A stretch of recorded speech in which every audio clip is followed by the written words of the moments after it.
कर दूं, इसका लिंक भी आपको शेयर कर दूंगा। ठीक है।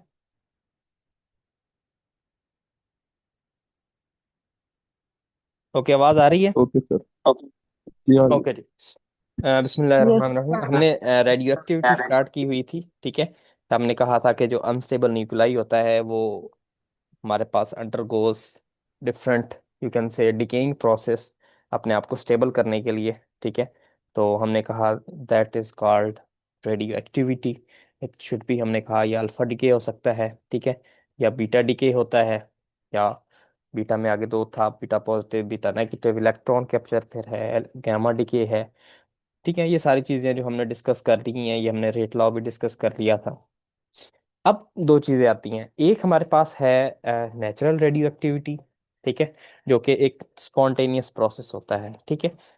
हमारे पास जितने भी नेचुरली रेडियो एक्टिव एलिमेंट्स हैं, जैसे जितने भी यू कैन से ऐसे मटेरियल जो कि ऑलरेडी नेचुरली अकरिंग है, जो कि हैवी हैं, ठीक है, जिनका मास ज्यादा है, अबव 82। ठीक है। उबैदुल्ला मुनीर, ये कौन है? ये हमारी क्लास में कोई नहीं है सर। ये इसको मैंने एडमिट किया है। ये जो भी है अपना ओरिजिनल नेम से आए, रीनेम करे अपना नाम। ओके। तो हमने कहा कि जितने भी जिनके मास 82 से ज़्यादा हैं वो मोस्टली जो है वो सारे के सारे अनस्टेबल होते हैं।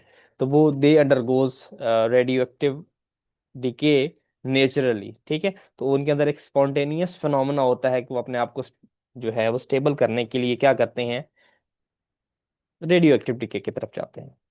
अब कुछ ऐसे प्रोसेस होते हैं जब हम खुद अपनी रिक्वायरमेंट के हिसाब से, जब हम चाहते हैं कि नहीं, जैसे मैंने आपको बताया था, जैसे ही बीटा पॉजिटिव डिके होता है, ठीक है, तो उसके नतीजे में हमारे पास जो है जो हमारे पास वो पॉजिट्रॉन इमिट होता है, ठीक है।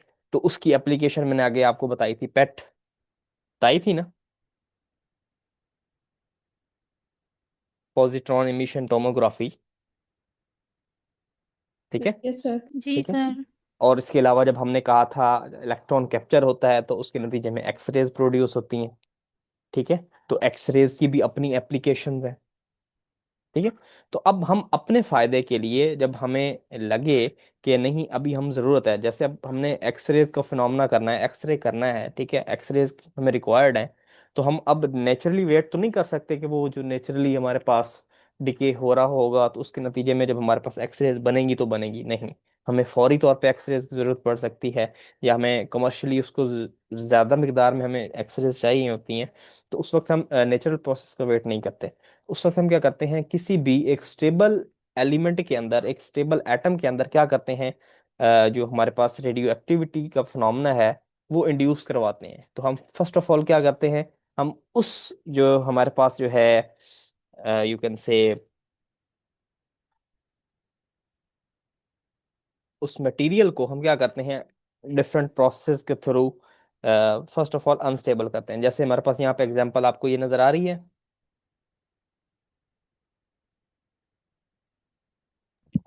जी सर। ये हमारे पास एल्युमिनियम है 2713। ठीक है। अब क्या हुआ कि अब हमने क्या किया, इस पे हमने अल्फा पार्टिकल्स को बम्बार्ड करवाया। ठीक है।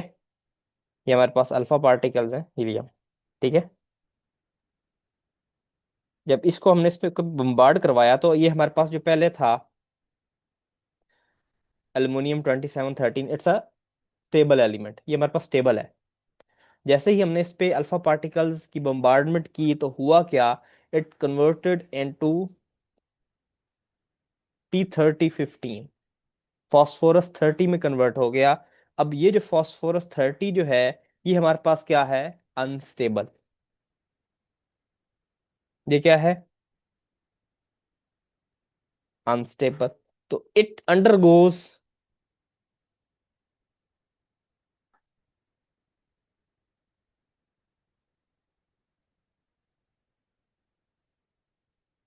यहाँ पे है। अब क्या होगा, it undergoes positron beta positive decay. ठीक है। तो उसके नतीजे में हमारे पास क्या बनेगा,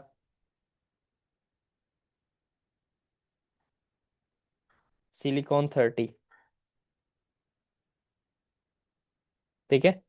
अब ये हमारे पास फॉस्फोरस 30 जो है ये डिके हुआ into silica 30 with the emission of सब पॉजिट्रॉन। अब इसके नतीजे में हमारे पास क्या हुआ, पॉजिट्रॉन हमें मिल गया है ना। तो अब ये वो प्रोसेस था जिसके थ्रू हमने आर्टिफिशियली पॉजिट्रॉन जनरेट किए। ठीक है। अपनी हमने जो है हमारे पास पेट, हमने हमारे पास पॉजिट्रॉन एमिशन टोमोग्राफी करनी है, हमने कुछ एनालिसिस करने हैं, हमने अपने बॉडी टिश्यूज को देखना है, 3D में देखना है, कलर फॉर्म में देखना है। तो हमने क्या किया, एक टेक्निक थी पेट। ठीक है। अब उसके थ्रू हम क्या करते हैं, ये सारे हमारे पास इंटरनल टिश्यूज जो हैं उनको हम देख सकते हैं। ठीक है। तो अब उसके लिए हमने क्या किया, एक आर्टिफिशियली जो है रेडियो एक्टिव फिनोमेना जो है वो इंड्यूस करवाया, जो एक नॉन स्पॉन्टेनियस फिनोमेना था। एक स्टेबल एटम के अंदर हमने क्या किया, स्टेबल न्यूक्लियाई के अंदर हमने अटैक करवाया अल्फा पार्टिकल्स को, वो कन्वर्ट हो गया एक अनस्टेबल फास्फोरस के आइसोटोप में। अब जब वो फास्फोरस का आइसोटोप आगे हमारे पास डिके हुआ, तो उस प्रोसेस में हमारे पास क्या बना,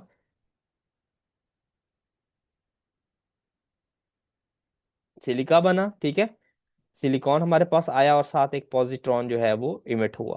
तो ये हमारे पास वो फिनोमेना था जिसके थ्रू हम रेडियो एक्टिव मटेरियल जो है आर्टिफिशियली इंड्यूस कर सकते हैं। इसके अलावा और भी काफ़ी सारे फिनोमेना हैं, जैसे ये हमारे पास ये डिफरेंट एग्जांपल्स हैं, इनको आप लोगों ने देख लेना है। अच्छा, आगे चलते हैं। अब यहाँ पे कुछ 3 टाइप की हमारे पास रेडियो एक्टिविटी हैं, 3 टाइप की। एक को हम बोलते हैं पेरिमोर्डियल, दूसरे को हम बोलते हैं radiogenic, and third is cosmogenic. 3 type की हमारे पास, यहाँ पे मैं आपको मेंशन कर देता हूँ।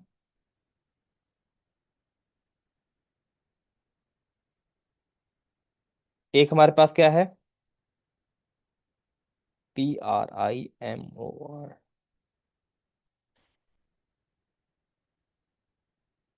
प्राइमोर्डियल।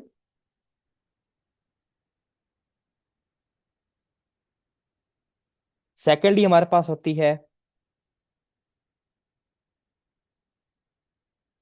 रेडियोजेनिक,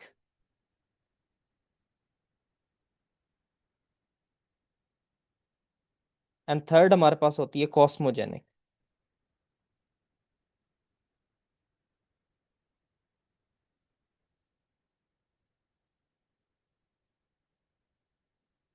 ठीक है। अब इन तीनों के बारे में हम थोड़ा सा पढ़ेंगे कि ये 3 चीजें क्या होती हैं। ये बेसिकली टाइप्स हैं, यू कैन से नेचुरल रेडियो एक्टिविटी की। ठीक है। हम थोड़ा सा कंपेयर टाइप करके पढ़ेंगे। तो अब हमारे पास दोबारा से हम आ जाते हैं नेचुरल पे। तो ये नेचुरल की 3 टाइप हैं। ठीक है। एक हमारे पास क्या है, primordial, second radiogenic, and third cosmogenic. अब हमारे पास प्राइमोर्डियल क्या होती है बेसिकली। प्राइमोर्डियल हमारे पास सबसे यू कैन से जो हमारे पास एंसेस्टर्स भी इसको बोल सकते हैं, ऐसे एलिमेंट जो हमारे पास एंसेस्टर हो रेडियो एक्टिविटी का, जैसे जितने भी हमारे पास हाई मैसेज के न्यूक्लियाई हैं, जैसे हमारे पास यूरेनियम हो गया, थोरियम हो गया। ठीक है। ये वो हमारे पास हैं आइसोटोप्स जो हमारे पास क्या हैं, हमारे पास बहुत पहले से एग्जिस्ट करते हैं। इनकी हमारे पास हाफ लाइफ जो होती है वो काफी ज्यादा होती है। ठीक है। अबाउट यू कैन से सबसे पहले हमारे पास ये जब से ये दुनिया बनी है उस वक्त से ये क्या है, रेडियो एक्टिविटी के प्रोसेस में है। They are undergoing radioactive decay from the day 1, जब से ये हमारे पास ये कायनात बनी है। ठीक है। तो ये हमारे पास 4.5 बिलियन ईयर्स अगो हमारे पास ये एग्जिस्ट करते थे। ठीक है। अब ये क्या हुए, दे अंडरगो और they are still undergoing radioactive decay.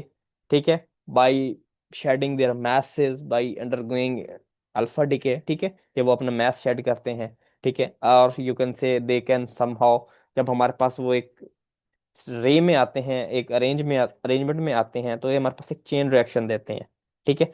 तो उसके नतीजे में हमारे पास डिफरेंट डॉटर न्यूक्लियाई बनते हैं। ठीक है। वो आगे मजीद स्प्लिट होते हैं। तो एक हमारे पास एक चेन रिएक्शन से स्टार्ट हो जाता है, जैसे यहाँ पे नेक्स्ट स्लाइड में वो होगा, मैं आपको दिखाता हूँ। लाइक दैट, ये देख रहे हो आप, चेन रिएक्शन बन रहा है। पहले क्या था? ये इस चेन को जरा पढ़ें।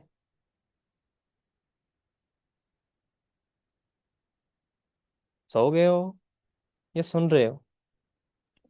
पढ़ रहे हैं पहले सर चेन रिडक्शन स्टार्ट हुई है। सर सुन रहे हैं। हाँ, इस चेन को जरा पढ़ो। अ, सबसे पहले ये यूरेनियम, हम्म। फिर उसके बाद थोरियम ओके। जो है, और फिर रेडियम तो ये हमारे पास एक एंड। पूरी चेन आ रही है। अब यहाँ पे देखो, जो हमारे पास ये यहाँ पे उन्होंने बताया गया है कि जो हमारे पास ऑरेंज कलर की हमारे पास डायगोनल जो हमारे पास है एरो है, वो शो कर रहा है अल्फा डीके को। ठीक है। और जो हॉरिजॉन्टल जो है वो शो कर रहा है बीटा डीके को, बीटा माइनस डीके को। तो आप देखो यहाँ पे यूरेनियम ने आगे थोरियम बनाया, थोरियम से आगे दोबारा यूरेनियम हमारे पास बन गया। ठीक है। अब ये बेसिकली क्या होता है हमारे पास, यूरेनियम से 234 थोरियम बना, ये हमारे पास अल्फा डीके हुआ। ठीक है। मैथ शेड किया, फिर यहाँ पे आके फिर भी इसने जो है मजीद अपना मैथ शेड किया, तो यूरेनियम 234 बना। ठीक है। यहाँ से अब वो क्या करता है, it can undergo beta decay. ठीक है। तो हमारे पास जो है ये हमारे पास साइड रिएक्शन देगा, आगे ये मजीद शेडिंग करता जाएगा मैथ की, यहाँ पे हमारे पास रेडॉन तक पहुंच जाएगा। ठीक है। तो ये हमारे पास एक कंप्लीट यू कैन से एक चेन रिएक्शन बनता है। ठीक है। कि हमारे पास वो मुसलसल जो है अप टू लेड, लेड तक एक चेन रिएक्शन देता है, जिसके नतीजे में डिफरेंट हमारे पास ये न्यूक्लियाई जनरेट होते रहते हैं। अब ये रेडियो एक्टिव प्रोसेस कब से चल रहा है? जब से हमारे पास ये जमीन बनी है। ठीक है। लेकिन अभी तक ये रेडियो एक्टिव प्रोसेस हो रहे हैं, क्यों? ये खत्म क्यों नहीं हुए?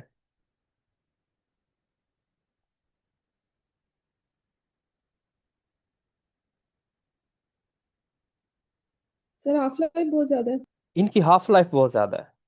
तो इनकी हाफ लाइफ ज्यादा होने की वजह से ये जो हमारे पास पेरिमोर्डियल रेडियो एक्टिविटी के जो प्रोसेस होते हैं ये कंटिन्यूअसली हो रहे होते हैं। ठीक है। अब हमारे पास नेक्स्ट टाइप होती है कॉस्मोजेनिक रेडियो एक्टिविटी। अब ये कॉस्मोजेनिक क्या होती है? बाज़ औक़ात क्या होते हैं, जब कोई भी हमारे पास मटेरियल जो होता है वो इन कांटेक्ट आता है किसके, कॉस्मिक रेज के। ठीक है। when it cosmic you can say cosmogenic radioactivity is produced by the interaction of cosmic rays with atoms in earth's atmosphere। जैसे हमारे पास नॉर्मली आप देखो नाइट्रोजन है, ठीक है, नाइट्रोजन 14 है। जब वो कॉस्मिक रे के इंटरेक्शन में आती है तो क्या बनाती है? कार्बन 14। क्या बनाती है? कार्बन 14। अब ये जो कार्बन 14 है, ये अब क्या होते हैं, कार्बन डाइऑक्साइड के साथ इंटरमिक्स होते हैं। ठीक है। और क्या करते हैं, कार्बन डाइऑक्साइड बना लेती है। अब ये जो कार्बन डाइऑक्साइड है ये रेडियो एक्टिव कार्बन वाली कार्बन डाइऑक्साइड है। तो जैसे ही इसको प्लांट कंज्यूम करेंगे, ठीक है, जब प्लांट कंज्यूम करेंगे तो प्लांट के अंदर भी ये कार्बन 14 आ गया। ठीक है। प्लांट लेते हैं ना कार्बन डाइऑक्साइड को, उसके बाद हम क्या करेंगे, उन्हीं प्लांट्स को जब हम कंज्यूम करेंगे तो ये कार्बन 14 हमारे अंदर भी आ जाएगा। ठीक है।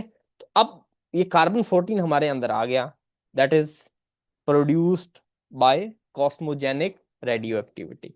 तो हमारे पास नाइट्रोजन 14 था। ठीक है। नॉर्मली हमारे पास क्या स्टेबल है, लेकिन जब कॉस्मिक रेज के इंटरेक्शन में आया, जब इसने कुछ हमारे पास न्यूट्रॉन्स कह लें या जिनके साथ इंटरेक्शन में आया, इसने ये कन्वर्ट हो गया इनटू कार्बन 14। ठीक है। With the emission of one proton. ठीक है। एक प्रोटॉन भी इस रिएक्शन के नतीजे में हमारे पास एमिट होगा। अब ये जो कार्बन 14 है ये रेडियो एक्टिव है। ठीक है। अब ये जब हमारे पास बॉडीज में आ गया, हमारे प्लांट की बॉडीज में भी आ गया, फिर हमने प्लांट्स को कंज्यूम किया, अब हमारी बॉडी में भी आ गया। तो अब क्या होगा, हमारे अंदर वो कार्बन 14 आ गया जिसकी हाफ लाइफ कितनी होती है, 5730, 5730 ईयर्स। तो जब भी कोई बंदा डेड होता है तो उसके अंदर हमारे पास जो कार्बन है उसका जो है अपटेक है या इनटेक है, वो क्या हो जाती है, स्टॉप हो जाती है। तो उसके बाद हम क्या करते हैं, हम कार्बन डेटिंग के थ्रू मेजर कर सकते हैं कि वो बंदा जो है उसको मरे कितना टाइम हो गया। ठीक है। उसको हम देखते हैं कि कितना जो मैम है। सर कैसे मेजर कर सकते हैं हम? देखे ना, हमारे पास यू कैन से एक प्रोसेस होता है कार्बन डेटिंग का, जिसके थ्रू हम क्या करते हैं, मेजर करते हैं कि हमारे पास कितना कार्बन 14 इस वक्त मौजूद है। ठीक है। अब आपने फोरेंसिक साइंस अगर आपने पढ़ी हो, तो फोरेंसिक साइंस में हमारे पास क्या होता है कि एक नॉर्मल प्रोसेस है। हम नॉर्मली एनालाइज करते हैं कि हमारे पास जो बॉडी है, इसको मरे कितना टाइम हो गया। तो हमारे पास एक खास रेशो होती है, जब हमारे पास नॉर्मल बॉडी, जब इंसान लिविंग में होता है, तो कार्बन 12 और कार्बन 14 की एक खास रेशियो हमारे पास उस बॉडी के अंदर प्रेजेंट होती है।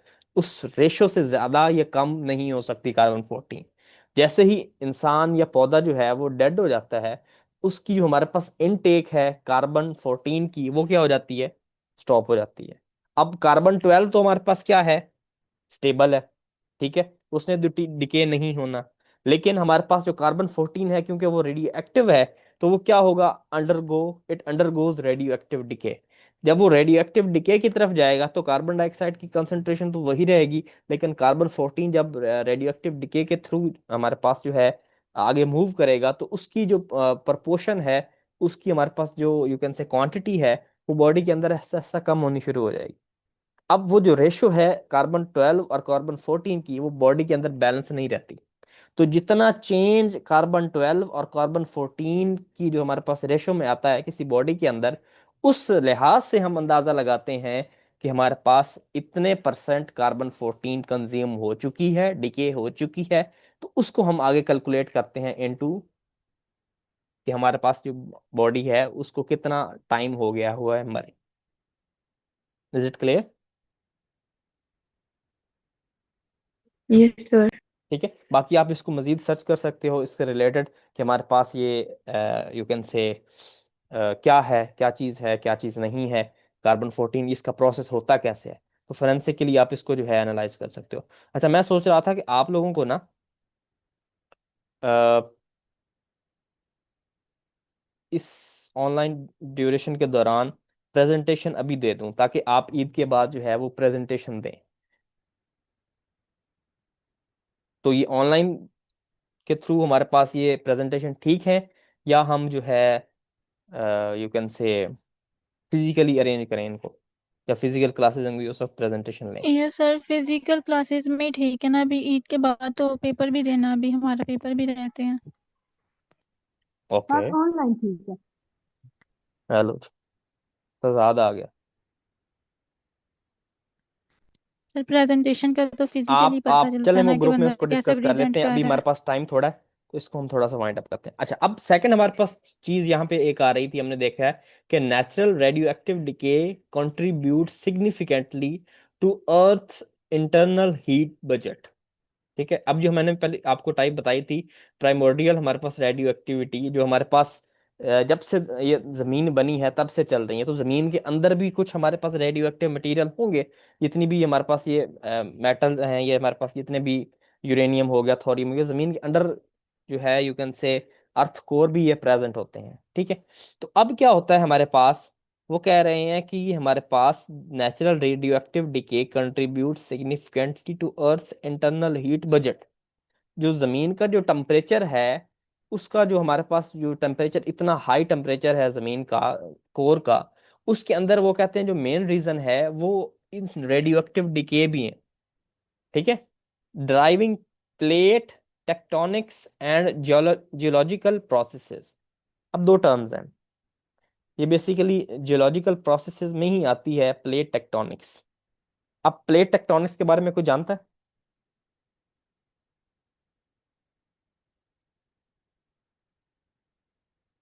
एनीवन? No sir. अच्छा, आपने सुना हुआ है कि जमीन जो है इसके अंदर एक हमारे पास लेयर होती है जिसको हम लिथोस्फेयर बोलते हैं। यस। सुना हुआ है कुछ इस तरह का? ये हमारे पास जो आउटर लेयर होती है ना अर्थ की, उसको हम लिथोस्फेयर बोलते हैं। मीजोस्फेयर, लिथोस्फेयर, वो वाली सर। हाँ। अब जो लिथोस्फेयर है बेसिकली ये हमारे पास कुछ प्लेट्स में डिवाइड होती है, ये भी सुना हुआ है।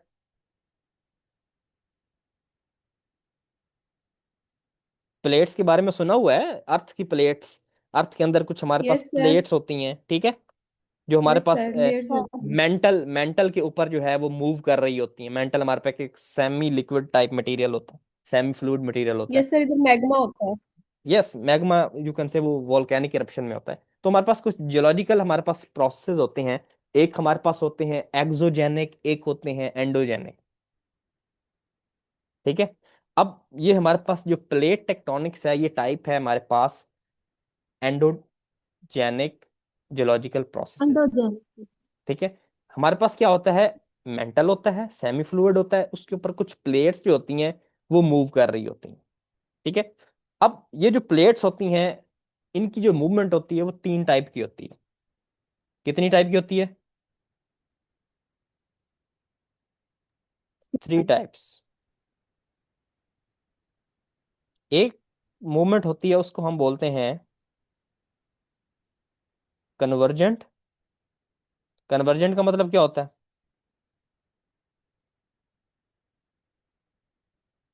कन्वर्जेंट का मतलब क्या होता है? ये हमारे पास दो लाइट्स हैं, दो meeting at a point sir. Path हैं, ठीक है। इधर से भी कुछ आ रहे हैं।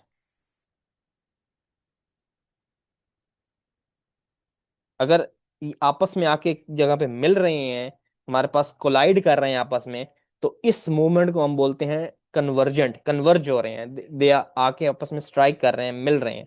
तो एक मूवमेंट होती है इनकी कन्वर्जेंट मूवमेंट, जब हमारे पास दो प्लेट्स आके आपस में क्या हो जाती हैं, टकरा जाती हैं। अच्छा, टाइम हमारा मीटिंग का एंड होने वाला है, तो आपने जैसे ही एंड हो दोबारा से जो है मैं आपको लिंक भेजूंगा, उसके थ्रू आपने ज्वाइन करना है, ठीक है। Okay. Okay sir. Okay. Okay. Okay sir. एक कन्वर्जेंट होती है, सेकेंडली हमारे पास क्या होती है, डाइवर्जेंट।